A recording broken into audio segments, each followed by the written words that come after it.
The Girl Scouts are a well-known group that the majority of us recognize for their precious little outfits and their ridiculously good cookies. In the US, Girl Scout cookie season is a pretty big deal. People are so serious about these cookies that during the pandemic, the Girl Scouts actually partnered with DoorDash to make sure that the hungry masses were able to enjoy their Thin Mints and tag-alongs. Founded in 1912 in Georgia, this group aims to help girls build courage, confidence, and character. But the Girl Scouts also have a dark story in their past. And not every little girl that joined them was able to return to their families.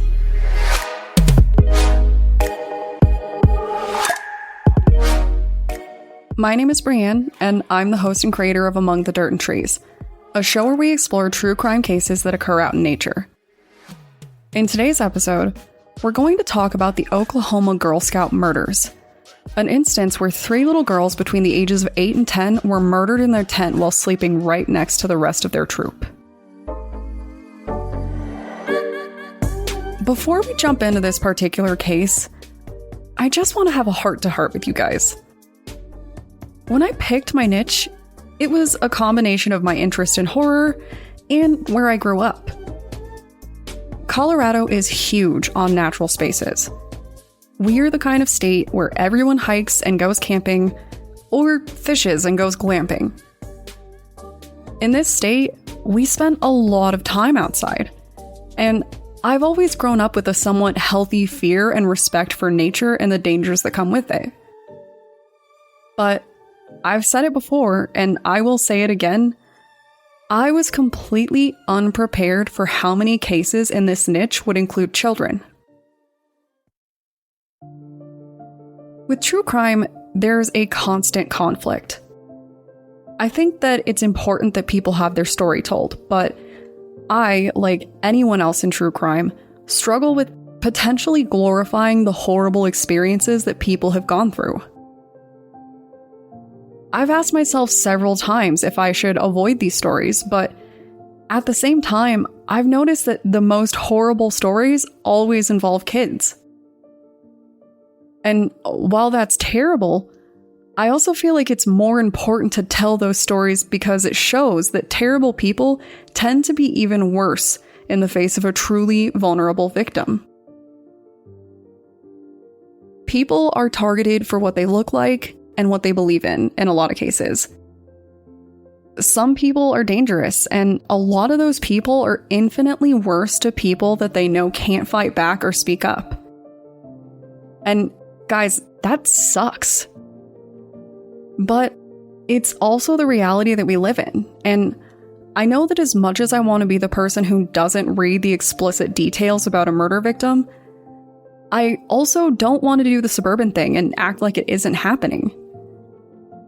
So, as my audience, because I know that there are a surprising number of you, please tell me if I need to flag these episodes and let you know in advance if kids are involved, because a lot of my cases tend to include them.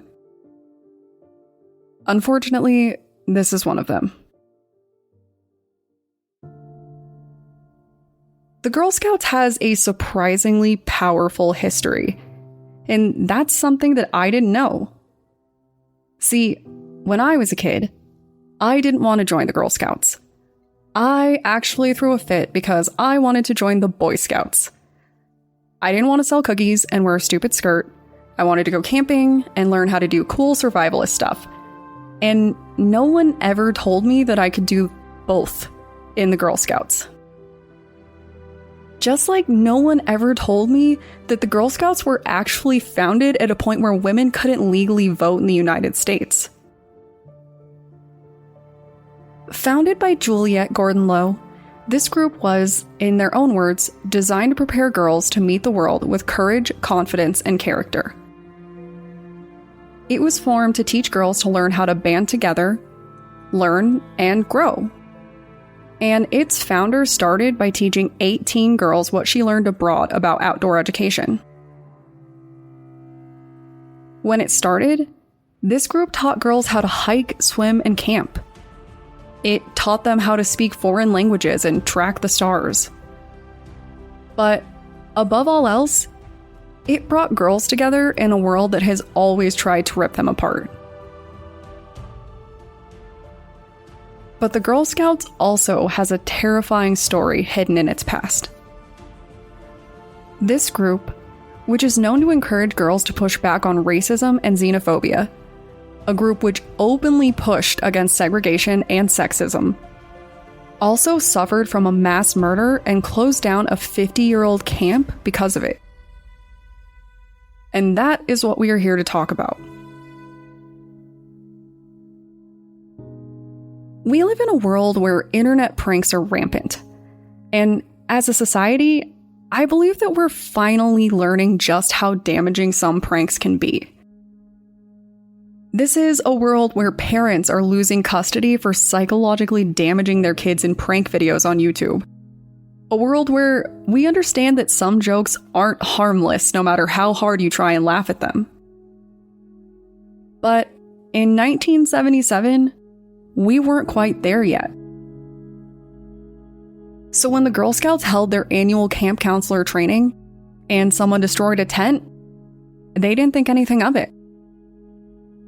They didn't think anything of it when they found a note that said that someone planned to kill the girls in Tent 1. They assumed that it was nothing more than a prank.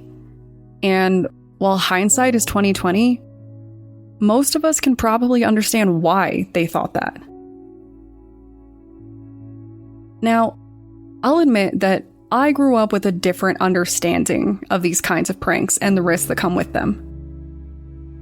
In today's world, school shootings are commonplace in America.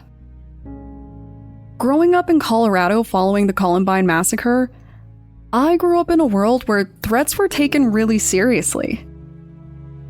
I mentioned this in a previous episode, but every single year on 4/20, a school would receive bomb threats or threats of mass murder. As a kid, it was something I normalized. It was an excuse to get out of class, and while there was always that lingering fear, most of us just assumed that it was kids being awful.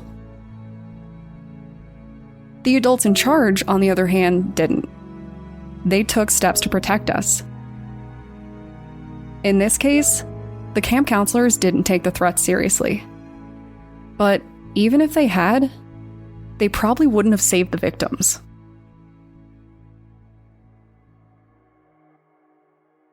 On June 12, 1977, camp was just beginning. 3 little girls attended this camp: Doris Milner, Michelle Goosey, and Lori Farmer. Doris was 10, Michelle was 9, and Lori was 8. These 3 little girls were tucked away in Tent 8 at their campground. And if the internet is to be believed, this was the tent spot that was supposedly the furthest tent from the tent that held the camp counselors. It was a tent that was hidden just beyond the tent that held the camp showers. But it was still fully within range of every other tent at this camp. These 3 little girls had just arrived, and they were excited at what camp might hold for them. They were promised fun and friendship, but that was not what they received. After their first night together, a camp counselor went to get ready for the day.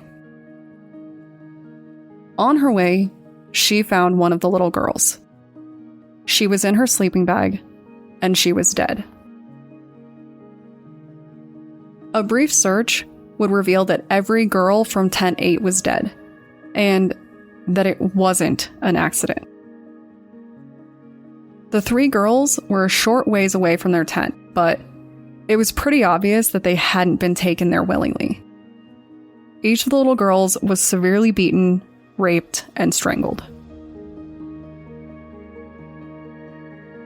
A tragedy like this is not something that most people can overlook, especially not back then.